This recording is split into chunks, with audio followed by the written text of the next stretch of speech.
Welcome to Beyond the Music, the podcast where we dive into the lives and stories of people who shaped the world of music. I am Karina. And I am Lena.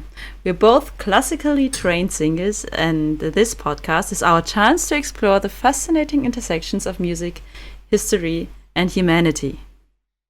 In our previous episode, we discussed the close relationship that Felix and Fanny Mendelssohn had during their lifetimes. Today, I will be exploring with Lena listening for the first time a new topic. Ooh, exciting. And there's a reason I'm not giving it away. Okay. Now. There's a reason. So, to start the podcast, I wanted to first mention that, Lena, you were the one who actually inspired this topic. In the last episode you and I did about unconventional instruments, specifically the fun we had with me and my typewriter sounds. Okay. I'm confused, but okay, yeah. You gave me a 9 out of 10, and I was very proud of my sound effects. So, based on how fabulous my last sound effects were, and listeners, if you want to hear them, listen to the last couple of episodes, specifically unconventional instruments. I wanted to delve into the art of creating sound effects. Oh. Yeah. And specifically, I wanted to talk about a Foley artist. Not to be confused with a Foley artist. Foley artist. Well, I'm German. I don't even know both terms, so you have to describe to me the difference between both. So, a Foley artist is a person who creates and records everyday sounds for film, televisions, and video games in post-production. Ah, okay. So, let's say a TV show is being filmed. Someone walks into the door. In that moment, it's not going to resonate, that sound. However, that sound has to be recreated the same timing as the footsteps on the film in post-production. Mm-hmm. The term itself comes from the man Jack Donovan Foley, a sound effects pioneer who is credited with starting the art of live sound effects in film in 1927. Okay. Jack Foley started in radio broadcasting, and because the microphones used during that time could only pick up dialogue, a live sound effect artist was used to create the ambiance of the radio play being broadcasted. The most well-known effect on screen of a Foley artist is actually in Monty Python and the Holy Grail.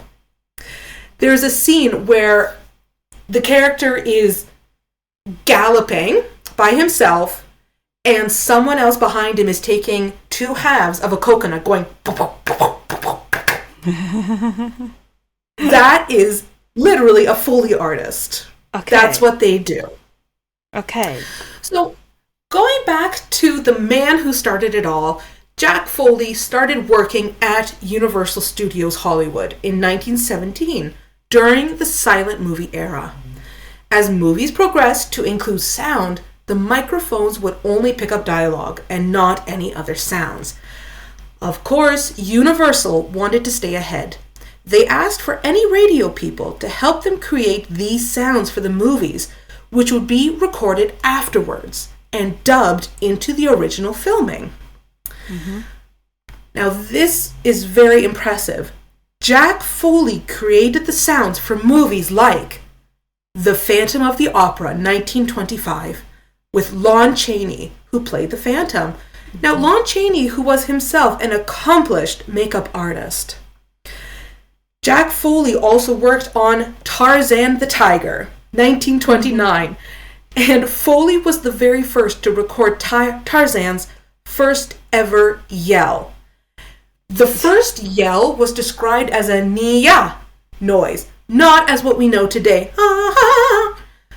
Okay. And now I'm embarrassed about that sound effect. But the very, very first he recorded. Jack Foley also worked on Showboat, 1929.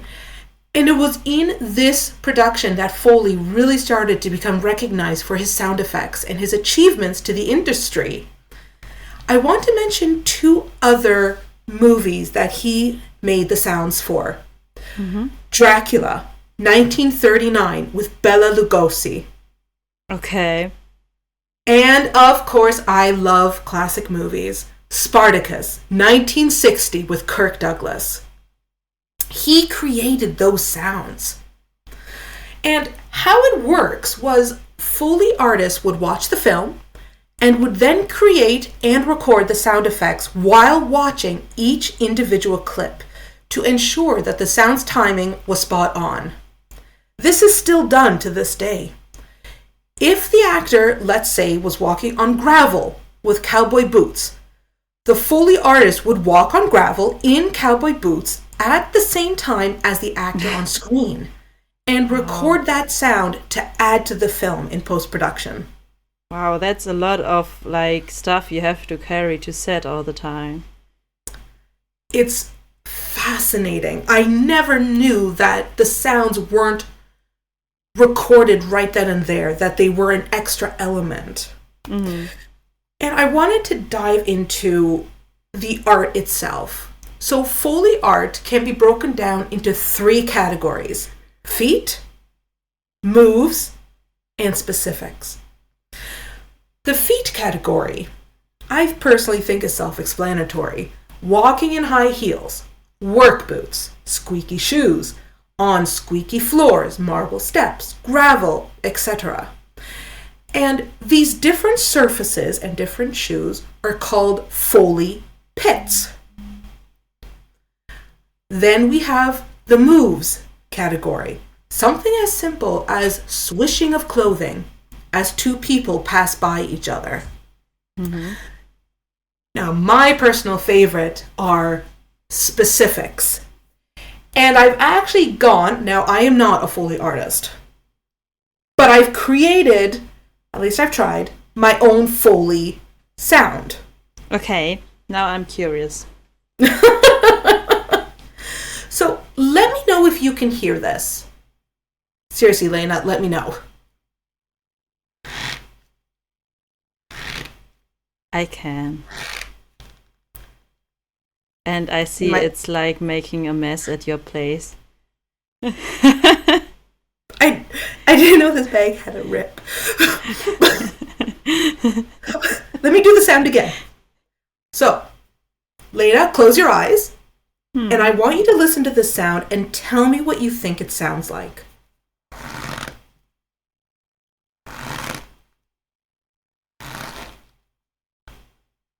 What do you think?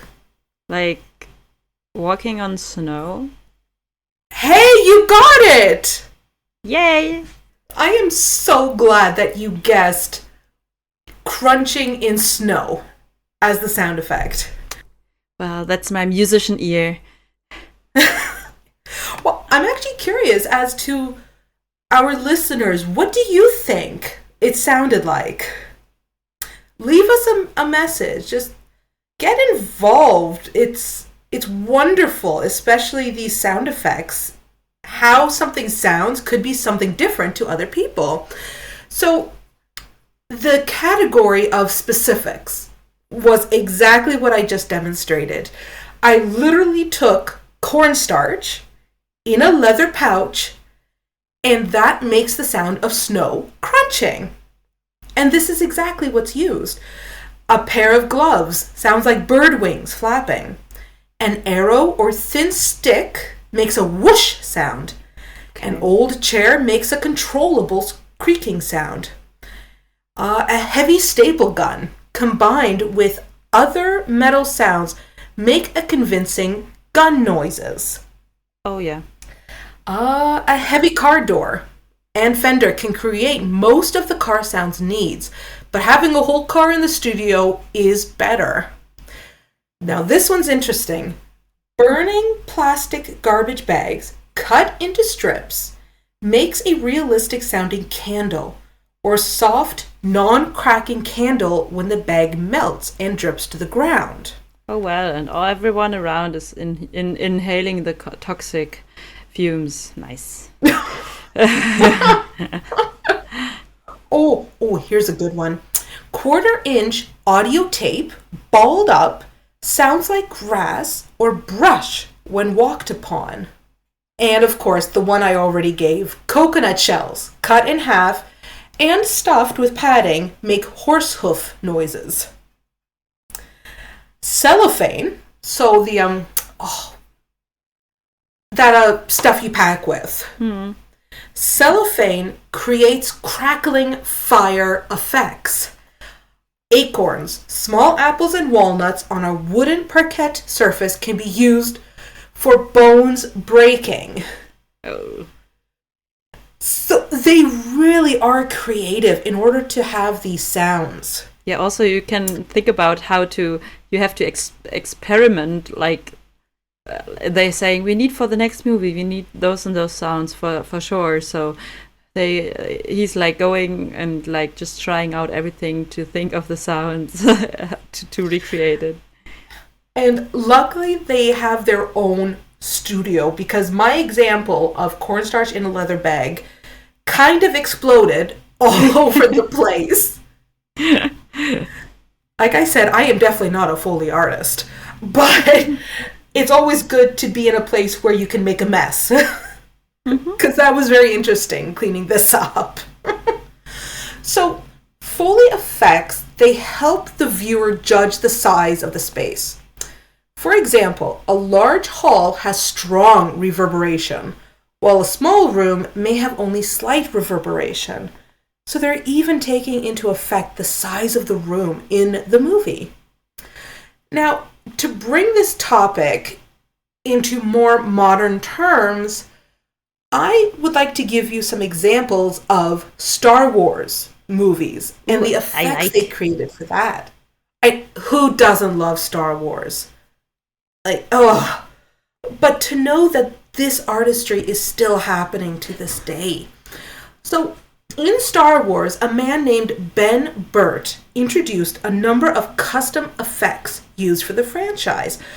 The most famous, the lightsaber buzz. Do you want to take a guess how he made this sound? I don't know.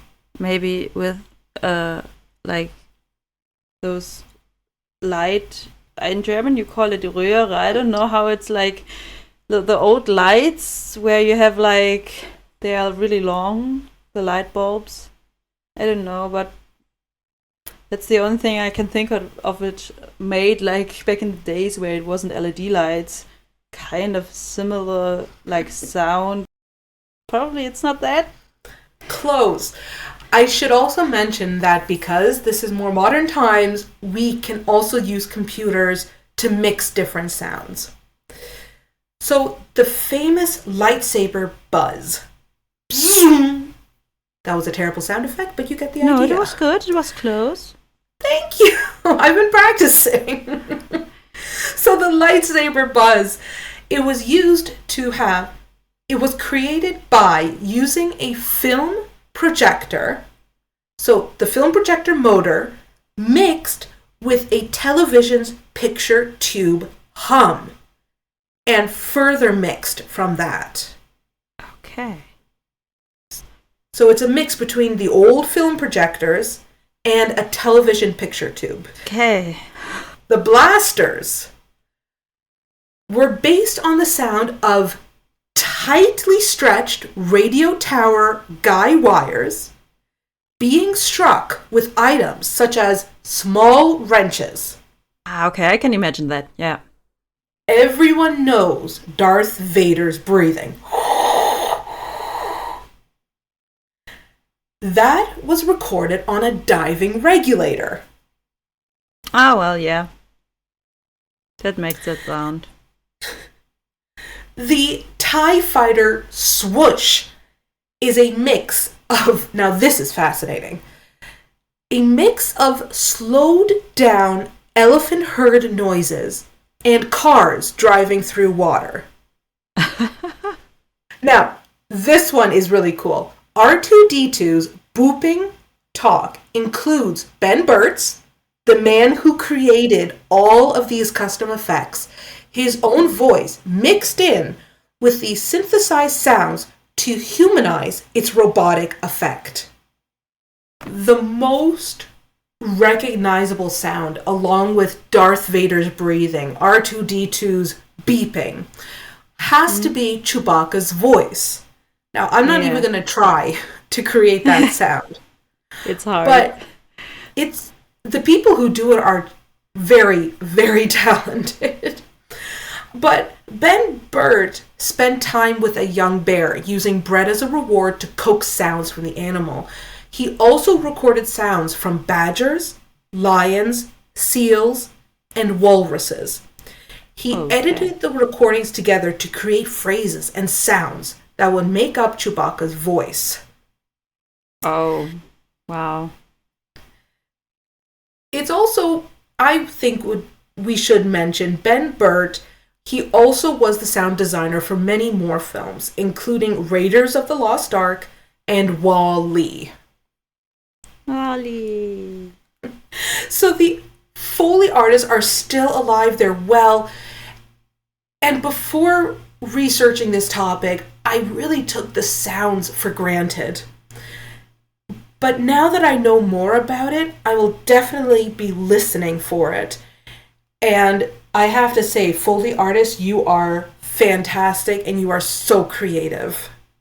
Yeah, I mean, it's even like, I think it's even more important since like animation films are way more common, because we have really, really good microphones now, but the funny thing is that if you like put a microphone really high and record a sound which is more or less quite quiet, it does not sound, when you have it in higher volume, then as you hear it as a human being with your ears. So it's still really important. AI cannot do that yet. And Thankfully. The microphones cannot really recreate the sound the human ear is hearing. And I mean, you need to play the sounds of movies which we know from our day-to-day life. So they have to get creative and see what can we use to have a sound which comes close to that.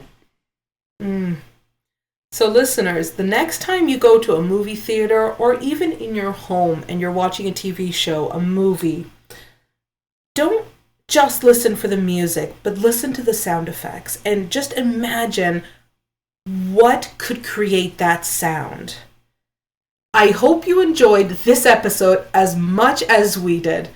If you liked this episode, don't forget to subscribe and leave a review. And next time, we'll delve into another fascinating chapter of music history.